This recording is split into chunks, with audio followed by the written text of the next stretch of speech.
Армысыздар, бұл Асарқау бағдарламасы. Сіздермен Әйгерім Дауылбай. Алдағы 20 минутта азық-түлік мәселесінің ең мәнісін мәлімдеп, астың дәмдісін алдарыңызға тартамыз. Бізбен бірге болыңыздар.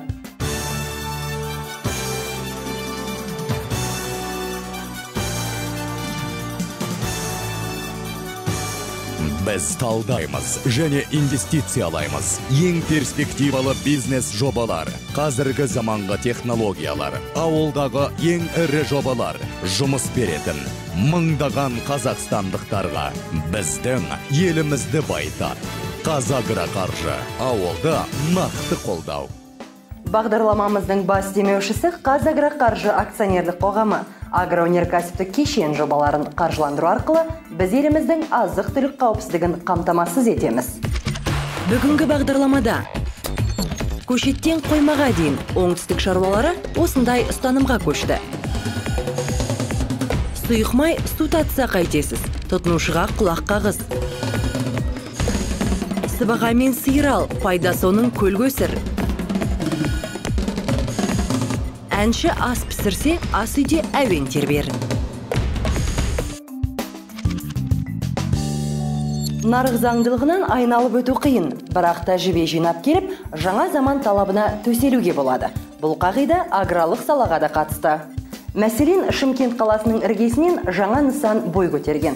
Онда көшет егіліп қана қоймай, оны отырғызатын жылыжай салынды. Енді қасынан терген жемісті сақтайтын қойма тұрғызылмақ. Демек, бұл ешкімге тәуелді болмаудың алғы шарты. Іргесі 2010 жылы қаланған Асар Кезет серіктестігінің жылыжайы Испания технологиясы бойынша тұрғызылған.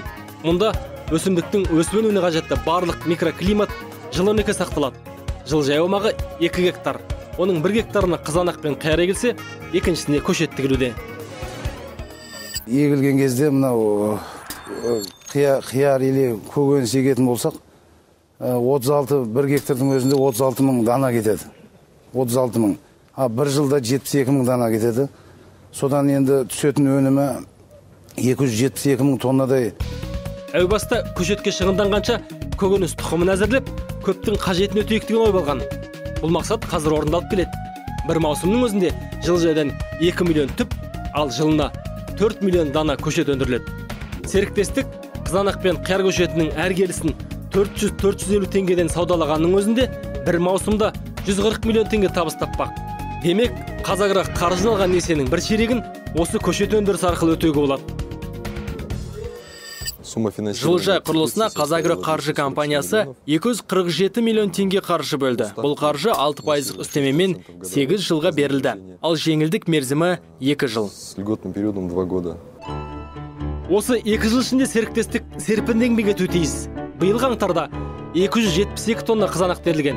Бірақ бұл түсімнің басы ғана. Жылыжай толық қуатына енгенде жылына 350 мың тонна көкөніс өндірілмек. Демек, оны сақтайтын қойма қажеттілік туындайды.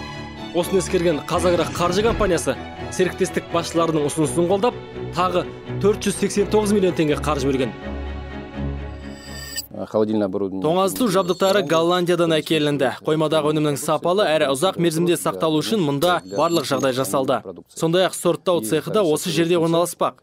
Ол автоматты түрде жұмыс істеп, 14 қоймаға жөнелтілетін қызанақ пен қиярды іріктеп береді.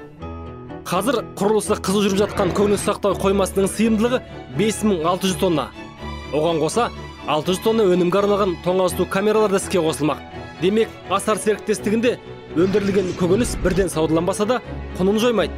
Керісінше, сенімді орында сақталып, қажетті кезінде нарыққа шығады. Қазір құрылысының басым бөлігі аяқталған қойма маусым соңында қолданысқа беріледі деп жоспарланып отыр. Жалпы оңтүстік өңірде жылыжай шаруашылығы жақсы дамыған. Мәселен, Қазагроқаржы компаниясы бұл аймақта Асар секілді ірі-ірі 6 жобаны қаржыландыруда. Ал облыс бойынша жылыжай көлемі биылдың өзінде 551 гектарға жетті. Дәнді дақылдар егуден ешкімге есе бермейтін Қазақстанда осыдан 4-5 жыл бұрын майлы дақылдар азайып кеткен еді.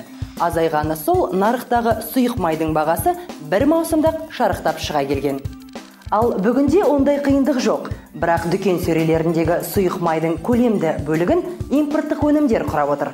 Ал тұтынушылар үшін қай елдің өнімі өтімді? кезек отандық тауарды таңдайдарында.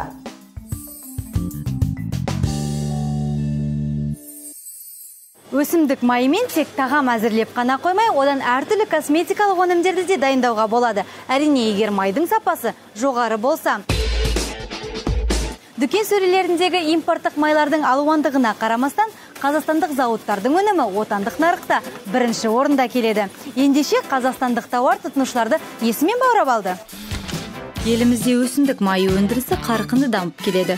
Соңғы 2-3 жылдың көрсеткішіне қарасақ, орта есеппен жылына 270-300 мың тонна сұйық май нарыққа шығатынын байқаймыз. Оның үстіне кедендік одақ күшіне енгелі, көршілердің де өнімі көптеп келуде.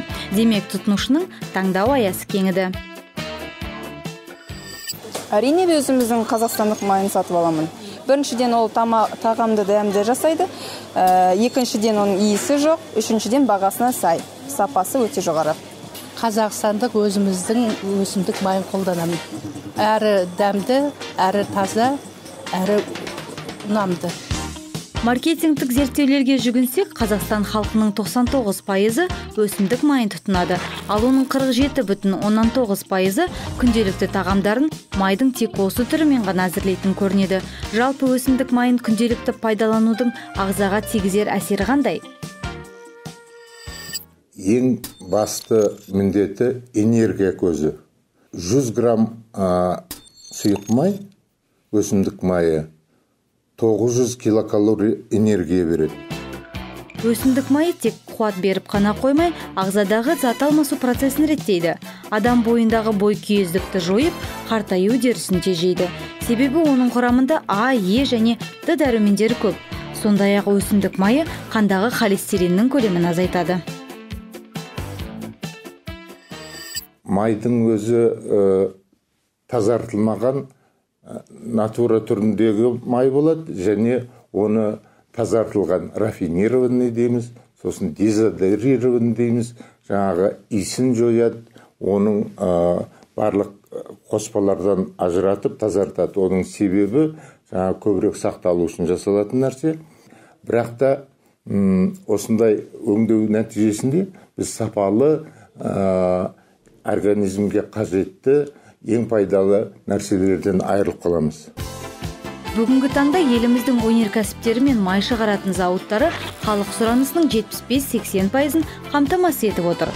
Ал қалған 25-30% ғана импорттық өнімдердің үлесінде. Себебі соңғы 5 жылда май өндірісіне арналған алқаптар 2 есе көбейген. Осының әсерінен май импорты азайып, экспорт арта түскен. Шамамен жыл сайын 20,5 мың тонна сұйық май сыртқа жөнелтіледі. Сұйық майлардың сақтау мерзімі онша жоғары емес. Себебі ол тасымалдау кезінде,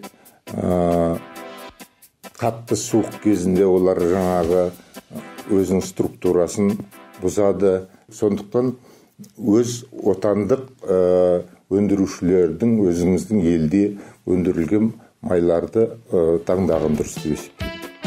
Демек, тұтынушылар мен тағамтанушылардың ойы бір жерден шықты деген сөз. Отандық өндірушілерді қолдаңыздар, астарыңыз дәмді болсын. Мал шаруашылығын дамыту бағытындағы үкіметтің қолдауын шығыстағы шаруалар ұтымды пайдалануда. Сыбаға бағдарламасынан үлес алып, ірі қараны асылдандыруға кіріскен қожалықтар бұл аймақта көптеп саналады. Мәселен, жарқын шаруашылығы ақбас тұқымды отандық малды көбейтіп қана қоймай, оны ангус түлігімен будандастырып, төл алған. Мұндай жетістікке шаруалар ғалымдармен бірігіп қол жеткізіп отыр. Асыл тұқымды мал басын көбейтуге бағытталған сыбаға бағдарламасы 2010 жыл қолға алынды. Жобаны Қазагро ұлттық басқару холдингінің құрамдас бөлігі ауыл шаруашылығын қаржылай қолдау қоры жүзеге асыруда. Шығыс Қазақстан облысындағы Жарқын шаруа қожалығы да осы игі бағдарламаға иек артқандардың бірі. Сыбаға бағдарламасымен биыл 10 миллион қаржы алдық. Соғы бойынша біз 52 бас ірі қара таза Нұрғар шаруа қожалығынан, асыл тұқымды шаруашылығынан қызылқасқа тайыншылар сатып алдық. Тана дейді ғой, енді 2 жасарға дейін. Солардан 2-3 бұқа қосып, биыл қазір осы дайындықтар жасап отырмыз. Сыбағаның шаруаларға берер өз сыбағасы да аз емес. Сатып алынған әр бас бұқаға 107 мың теңге субсидия беріледі. Ендігі жоспар биыл тағы да жеңілдетілген несие алу, мал санын көбейту. Біз 150-дей аналық сиырға шығарсақ, одан кейін біз жаңағы өзіміз асыл тұқымды мал өсіретін шаруашылық айланамыз деген мақсатымыз. Қазақтың ақбас сиырын өсіретін асыл тұқымды мал зауыты атанудың жауапкершілігі мол. Қожалық басшысы биыл Бородулиха ауданынан 500 гектар егістік жер жалға алып, ет өндірісінің экспорттық әлеуетін арттырмақ. Мынау жылы күндері мал бордақылайтын орнымыз дайындап отырмыз. Жаңағы алғаннан кейін құрғалы қарғып тұрмайық деп алдын ала жұмыс жасап отырмыз. Енді төбесі жабық ғана қалды. Өзіміздің қолымыздағы мүмкіншіліктерімізбен 100 басқа дейін мал байлап бордақылайтын орынды дайындап отырмыз. Мынау қыс айында тұратын жері. Шаруасы шырайлана түскен семейлік қожалықта селекция жұмыстары оң шешімін тапқан. Алматының мал дәрігерлік институты мамандарымен бірігіп, мұнда ангус эмбрионын ақбас сиырға салу арқылы жаңа төл алынды. Ал жалпы алғанда Шығыс Қазақстан облысы сыбаға бағдарламасын сәтті жүргізіп отырған еліміздегі ең белсенді өңір. Биыл бізге план бойынша 3200 бас ірі қара мал алу керек болатынбыз. Біз ол планды орындадық. Қазіргі таңда 3800 бас аналық сиыр алынды, 277 бас бұқа алынды. Етті бағыттағы асыл тұқымды мал басын арттыруға негіз болған сыбаға бағдарламасы іске асқалы 10 миллиардқа жуық қаржы бөлінген. Ал бұл қаржыны игеруге республика бойынша 1500 шаруа белін бекем буып отыр. Әлемдегі атақты мейрамханалардың дені бас аспаз міндетін көбінесе ер адамдарға жүктейді. Тіпті дәмі тіл үйретін тағамдарды басына орамал таққандар емес, қалпақ кигендер ойлап тапқан дейтінде ақпар бар. Ал мұндай өнер қазақ жігіттерінің бойынан табыла ма? Жұлдызбен таңғы ас айдарының бүгінгі қонағы әнші Алмас Кішкімбаев.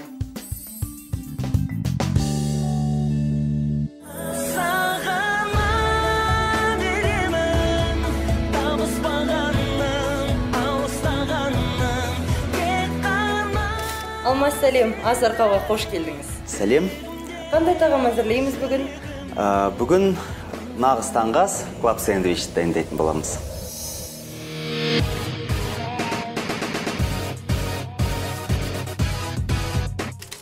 Онда оған қосылатын қосындыларды көрермендерімізге айта өтсек. Айта кетейік, оған ең бастысы зәйтүн майы, қара бұрыш, тұз, горчица, ірімшік, қаймақ, ақ нан, салат жапырақтары, қияр, қызанақ, тауық еті жұмсақ, розмарин. Мынаны енді бөлу қазір кішкене. Жіңішке қылып турайсыз. Иә, ортасынан яғни бұлай емес, бұлай. Ол қалай болады екен бізде қазір көреміз. Міне тауықты болып қалдық. Жіп-жіңішке. Енді бұны маринаттаймыз. Алмас, сіздің өміріңізде суперқұстар KZ жобасы болмаған жағдайда қандай мамандықты таңдаушы едіңіз? Мүмкін юрист болар едім. Енді жақсылап горчицаны жағайық. Бұны болған сияқтымыз, е? Бұны болған сияқтымыз, енді нанды бұлай жұқа етіп тураған дұрыс қой деймін. Жарайды. Мен олай болса, мынау қиярларды жұқалап турайын. Қиярды негізі кейбір адамдар сыртын алғанды қалайды, кейбіреулері қаламайды сыртын алғанды. Мен мысалға қаламаймын сыртын алғанды. Мен де сөйтіп ойлаймын, бұл жерде дәрумендер бар, витаминдер. Сондықтан сіздікі дұрыс.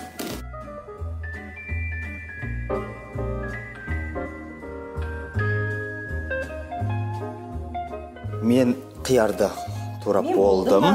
Қараңыз. Жіңішке болды ма? Жақсы, енді сіз нанды қуыра берсеңіз болады. Жарай.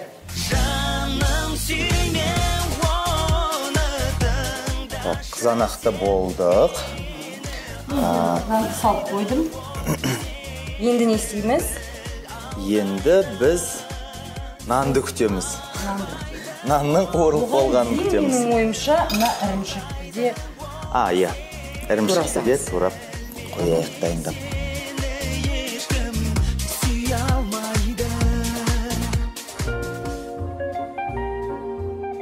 мен сырды болдым. Мен де нан болған сияқты күйіп кетпеу үшін шығара берейін. Аха. Ал енді зәйтүн майын құйыңыз.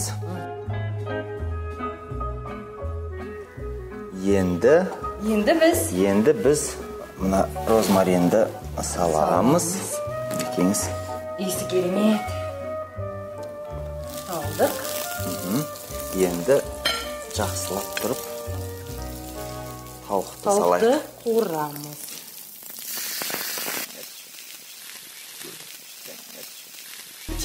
Енді тауықты арғы бетіне аудара берсеңіз болады. Ал мен салат жапырақтарын мұны жақсылап жайылу үшін бүйтіп ұрған дұрыс.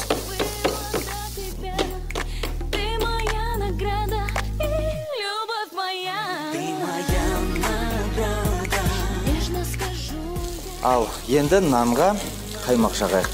Мен де сізге көмектесейін. Мінекей, сізге бір қасық. Маған бір қасық.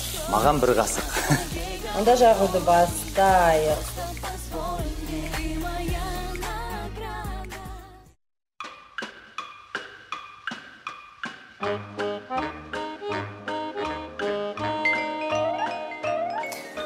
Негізі қызанақты аямай салуға болады, себебі біздің клаб сэндвич бұлай қатты болмас үшін, құрғақ болмас үшін. Дұрыс. Енді мінекей сыр. Ірімшік саламыз. Оның үстіне жақ қойдым міне. Екі жағына жағылған, қаймақ жағылған нан. Саламыз. Енді тағы да салат жапырағын, қызанақ, қияр, сыр. Енді тауықты салайық. Үстіне саламыз.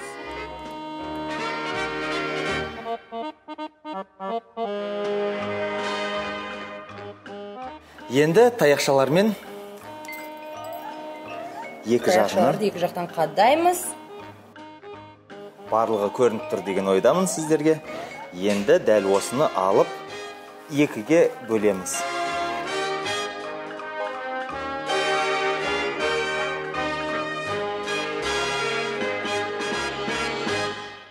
Асарқаудың асы үйінде сіздерге дәм әзірлеген әнші Алмас Кішкімбаев. Енді Алмас, көрермендерімізге бір әніңізді орындап берсеңіз. Жарайды. Асыл жаным сенсің, тек сенсің, шуақты нұр күнсің. Ұялап жүректе жүрсің, жұбанышым менің. Сен дедім бойыма нәр бердің, сен үшін өмірге келдің.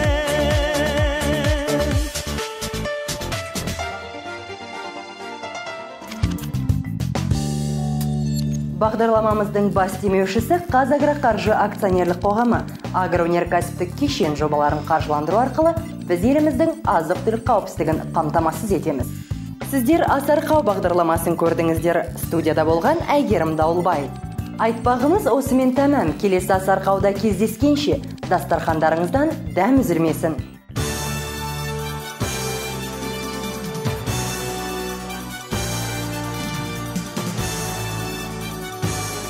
Біз талдаймыз және инвестициялаймыз. Ең перспективалы бизнес жобалар, қазіргі заманғы технологиялар, ауылдағы ең ірі жобалар, жұмыс беретін мыңдаған қазақстандықтарға біздің елімізді байтар. Қазагроқаржы, ауылды нақты қолдау.